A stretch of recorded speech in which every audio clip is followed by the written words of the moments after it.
अरे प्यार काहे कोइलू हमसे जब तोहरा लूर ना रहे। अरे प्यार काहे कोइलू हमसे जब तोहरा लूर ना रहे। तोड़ देलू दिलवा के जान, दिल के कसूर का रहे। अरे तोड़ देलू दिलवा के जान, दिल के कसूर का रहे। अरे झलकू झमेला तोहार जनलस ना इरादा। साच कहलू कम हमसे झूठ बोललू ज्यादा। अरे झलकू झमेला तोहार जनलस ना इरादा।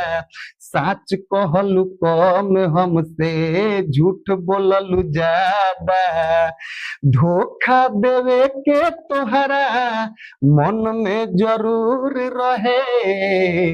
अरे धोखा देवे के तोहरा मन में जरूर रहे। तोड़ देलू दिलावा के जान, दिल के कसूर का रहे। अरे तोड़ देलू दिलावा के जान, दिल के कसूर का रहे।